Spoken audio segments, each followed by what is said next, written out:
હર હર મહાદેવ. જો આ જાનુબેન, હાય દીકુ. અરે બહુ મજા આવી ગઈ હો. રસ્તામાં બહુ મજા આવી છે. Friends, welcome back to my new vlog.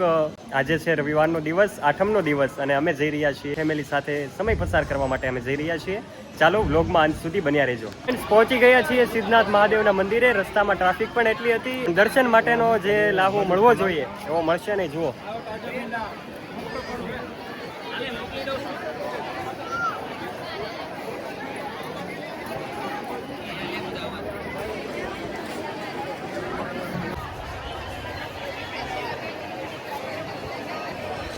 Siddhnath મહાદેવના મંદિરે.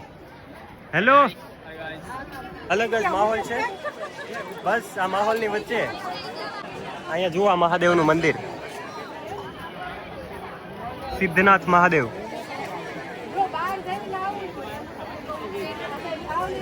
આજે ટ્રાફિક ખાસી છે એટલા માટે છે કારણ કે આજે આઠમનો દિવસ છે અને આ ટ્રાફિકની વચ્ચે અમે એન્જોય કરવાના છીએ. બસ આ ગરમીને અંદર પાણી પણ આવી ગયું છે. અને બસ હર હર મહાદેવ કમેન્ટ બોક્સમાં લખતા જજો. જુઓ અહીંયા બધા અમે ભાઈઓ બહેનો આવ્યા છીએ, ફેમિલી સાથે આવ્યા છીએ. હેલો, મંદિર તો વિશાળ છે પરંતુ ટ્રાફિક પણ એટલી જ છે. જુઓ અહીંયા બહારથી દેખાડું.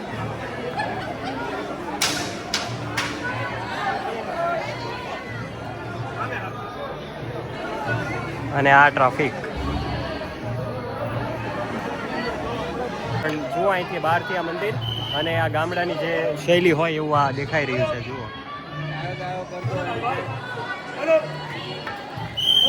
બસ આ રીતનું ટ્રાફિક છે. ખાસ કરીને તહેવારોમાં અને એમ પણ સાતમ આઠમમાં ટ્રાફિક અહીંયા વધારે ખૂબ રહેતું હોય છે.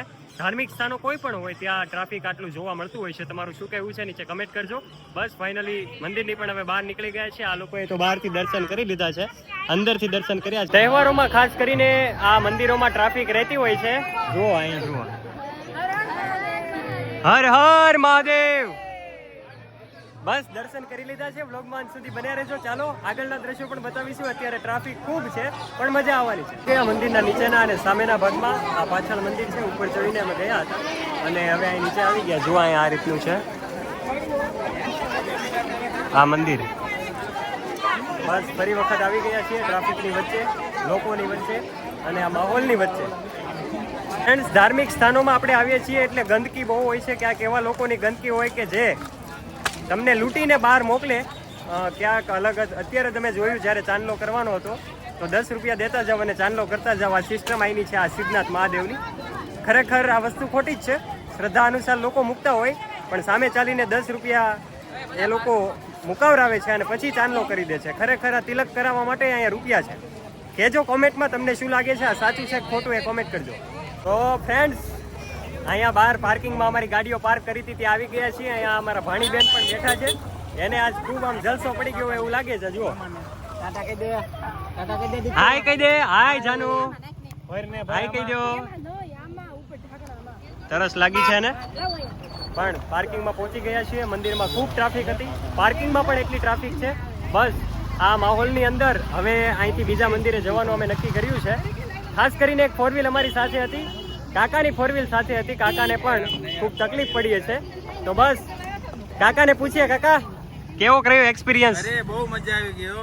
રસ્તામાં બહુ મજા આવી છે. ટ્રાફિક નડ્યો પણ હવે વાંધો ન આવ્યો. ઓકે, કાકાને મજા આવી પણ અમને મજા નથી આવી. એનું કારણ છે કે ટ્રાફિક ખૂબ હતી. કાકા દર્શન કરવા નહોતા આવ્યા એનો આનંદ વિશેષ હતો. જુઓ, આ અમારા હીરાબા છે. જો એને એક લાભ મળ્યો છે. જય મહાદેવ. બ્લોગર નવા છે, સપોર્ટ કરતા રહેજો. વિડીયોને અંત સુધી જોતા રહેજો. વિડીયો ગમે તો લાઈક કરવાનું ભૂલતા નહીં. બાકી જુઓ આ તરફ અમારા જાનુબેન છે. જાનુ, હાય. જુઓ આ જાનુબેન, હાય. હાય દીકુ. સીતારામ કયો એ બસ એના જ અંદાજમાં અલગથી આનંદ માણે છે. ગાઈઝ, હવે અમે પહોંચી ગયા છીએ કપાસી મંદિરે. ત્યાંથી ખૂબ નજીક હતું એટલે પહોંચી ગયા.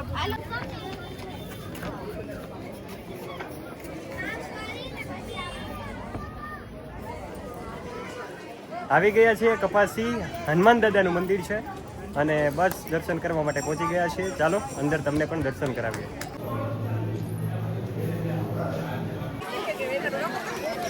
આવો ઉભા ઉભા. બ્લોગ બનાવ્યું એટલે હું